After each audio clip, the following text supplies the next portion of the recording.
ان کو بھی پتا ہے کہ وہ 9 مئی میں ملوث نہیں ہے، اس لیے ان کو ملٹری کورٹس کا کہہ کے ڈرا لیں یا کسی بھی وجہ سے ڈرا لیں، ورنہ تو یہ لوگ اب تک ٹوٹ چکے ہوتے. جو ملزم ہے نا، جو مجرم ہوتا ہے وہ فوراً کمپرومائز کرتا ہے.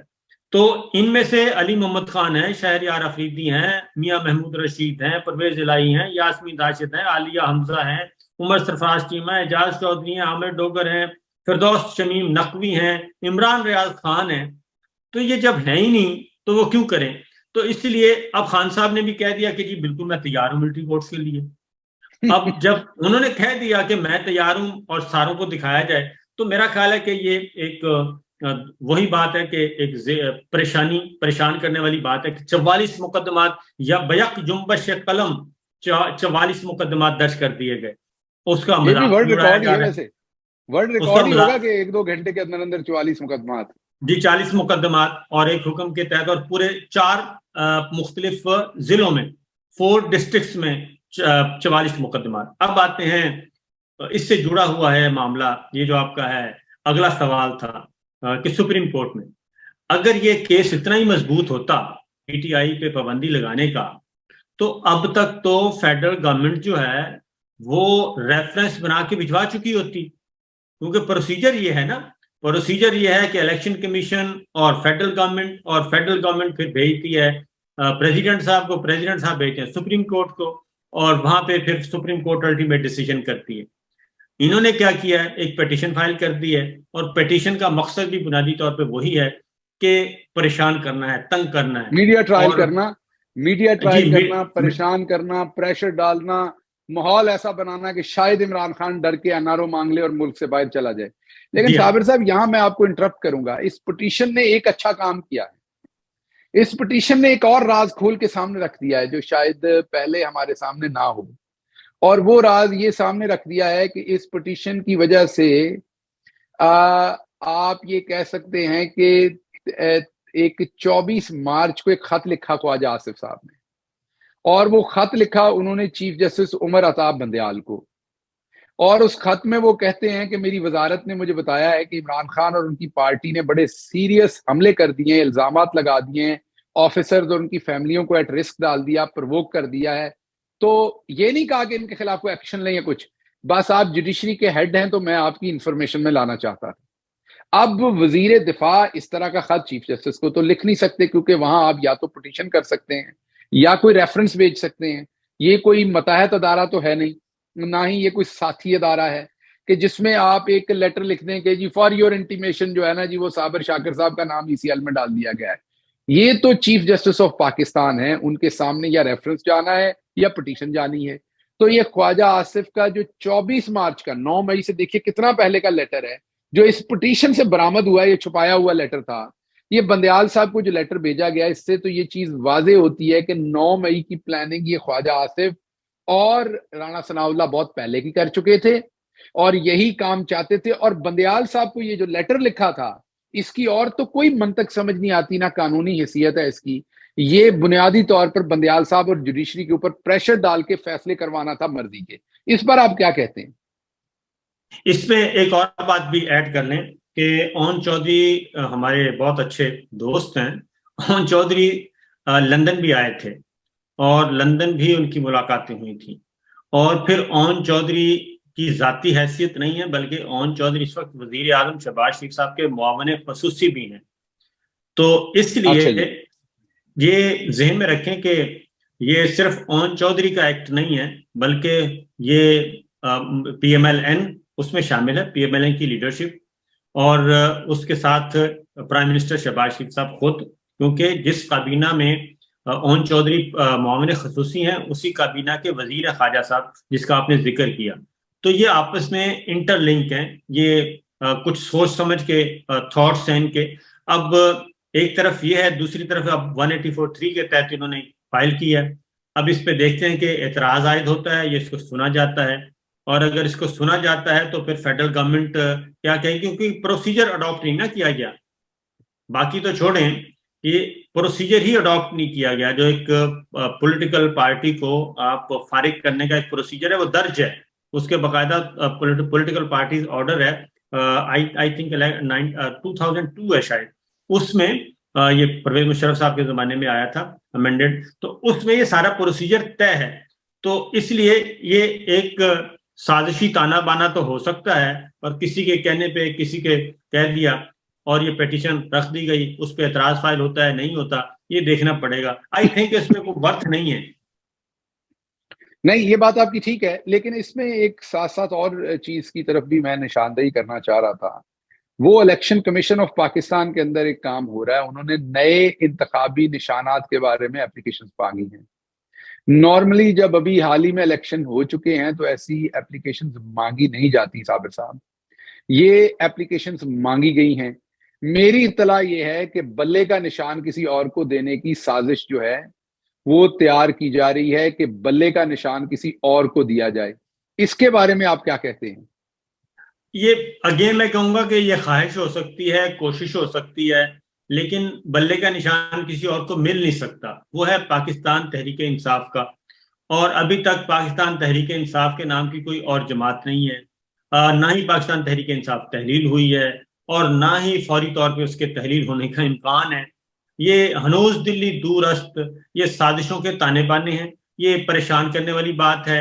اور ہاں، یہ ہو سکتا ہے کہ اس پیٹیشن کا فائدہ جو ہے وہ 16 ستمبر کے بعد اٹھانے کی کوشش کی جائے. 16 ستمبر کے بعد اٹھانے کی کوشش کی جائے، جب جوڈیشری کی لیڈرشپ جو ہے وہ چینج ہو جائے گی. یہ ہو سکتا ہے، لیکن اگین میں کہوں گا ابھی بھی بہت وقت پڑا ہے، کیونکہ ابھی جولائی میں ہے. جولائی، اگست، سپتمبر، تقریباً 2 مہینے 5 دن پڑے ہیں ابھی چیف جسٹس عمر طاہر بندیال صاحب کی ریٹائرمنٹ پہ. تو لہٰذا یہ ایک صحیح لا حاصل اس پہ ہو سکتا ہے. اگلی بات یہ ہے کہ یہ چاہتے ہوں کہ یہ یہاں سے ڈسمس ہو جائے، اور پھر ہم اس پہ ریویو فائل کریں. تو ریویو سنی جائے گی، اس وقت سنی جائے گی جب بندیال صاحب جا چکے ہوں گے. تو یہ تھوڑی سی پلاننگ انہوں نے کی ہے کیلکولیٹ کر کے. لیکن اگر آپ میرٹ پہ دیکھیں تو دور دور تک کوئی ایسی چیز نظر نہیں آ رہی. تو پھر پٹیشن کے بارے میں اگر ہم یہ کہیں کہ یہ میڈیا ٹرائل ہے یا ایک چیز کو رکھا گیا ہے آنے والے وقت میں فائدہ لینے کے لیے، آج آپ کو اس میں سے کچھ ہوتا ہوا نظر نہیں آ رہا. اس کے ساتھ ساتھ آخری میں جو آپ سے بات کرنا چاہ رہا ہوں وہ توشہ خانے کا فیصلہ.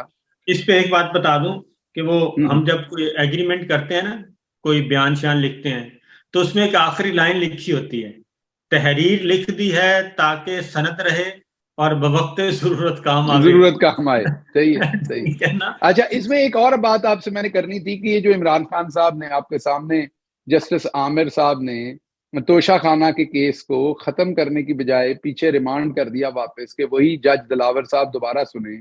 جج صاحب نے پہلے آؤ دیکھا نہ تاؤ، انہوں نے فوری طور کے اوپر، محترم جج صاحب ہیں، کر سکتے ہیں، حق ہے ان کے پاس، لیکن اس طریقے سے نہیں کرنا چاہیے تھا، بات سن کے کرنا چاہیے تھا. انہوں نے فرد جرم ہی عائد کر دیا تھا، آپ کو پتا ہے. تو اب وہ دوبارہ انہی کے پاس ریمانڈ کر دیا ہے، اور عمران خان اس کو لے کے چلے گئے ہیں سپریم کورٹ میں. اس میں آپ کیا ہوتے دیکھ رہے ہیں؟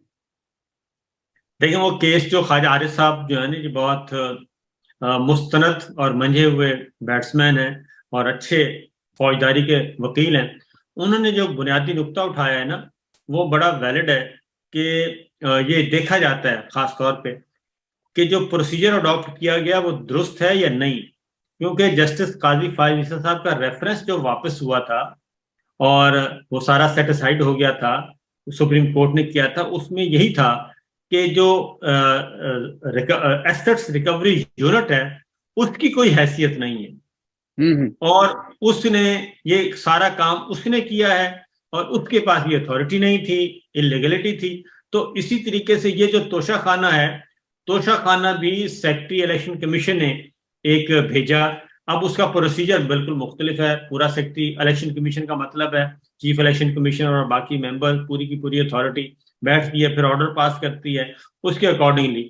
تو اسی لیے یہ جو کام کیا گیا تھا اس دن توشہ خانہ میں، کیونکہ توشہ خانہ جو ان کا تھا ماسٹر اسٹروک تھا. میں ذاتی انفارمیشن کی بنیاد پہ بتا رہا ہوں کہ جب یہ فیصلہ چیف الیکشن کمشنر نے اناؤنس کیا تھا، یہ فیصلہ بھی کہیں اور سے آیا تھا. یہ ان کے جتنے بھی مایہ ناز قانون دان ہیں ان سب نے مل کے یہ فیصلہ تحریر فرمایا تھا، اور اس کے بعد یہ جاری کیا گیا تھا. ان کا خیال تھا کہ توشہ خانہ ماسٹر اسٹروک ہے، اس میں وہ بچ نہیں سکیں گے. اب مفتاح اسماعیل صاحب کی بات میں آپ کو ریکال کریں، وہ کہتے ہیں مریم صاحبہ نے کہا کہ اس کو ذرا اچھالیں، تو ہم نے کہا کہ اس میں ہم خود پھنس جائیں گے، یہ کوئی اتنا اچھا نیریٹو نہیں ہے. تو اسی لیے اس میں ہوا یہی ہے کہ سابق صدر زرداری کا ریفرنس واپس ہو چکا ہے، سابق وزیر اعظم گیلانی کا واپس ہو چکا ہے، سابق وزیر اعظم نواز شریف صاحب کا واپس ہو چکا ہے. ہائی کورٹ بار بار ان سے مانگ رہی ہے ڈیٹیل. یہ 90 سے لے کے 2001 کا توشہ خانہ ریکارڈ غائب ہو چکا ہے. اس میں کچھ انہوں نے ہو خود چکا پھنس جانا تھا، بنیادی طور پر خود پھنس جانا تھا، اسی لیے یہ آپ بات آئی مائی نکل رہے ہیں. نہیں جناب، وقت کی کمی ہے، اس بات کو یہیں پر ختم کرتے ہیں. بنیادی طور پر تو لوگوں کے سامنے رکھنا تھا کہ یہ پٹیشن کا شوشہ کیا ہے، شوشہ خانے کا شوشہ کیا تھا، اور وہ کیونکہ توشہ خانہ تو نہیں، شوشہ خانہ ہی انہوں نے بنایا ہوا تھا، اور اب خود پھنس رہے ہیں. تو اب اس میں سے بھاگنے کی کوششیں ہیں ادھر سے ادھر سے، اور پاکستان تحریک انصاف کا بلہ چوری کرنے کی کوشش ہے، جس کا مطلب ہے کہ ووٹ بینک چوری کرنے کی کوشش ہے، وہ پورا نہیں ہو رہا. تو کبھی ادھر سے آتے ہیں، کبھی ادھر سے.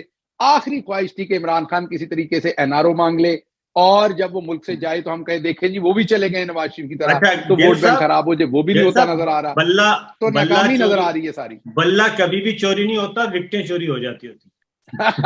چلیں جی، اللہ آپ کا حامی و ناصر ہو، اور اس کے ساتھ اجازت دیجیے. پاکستان زندہ باد.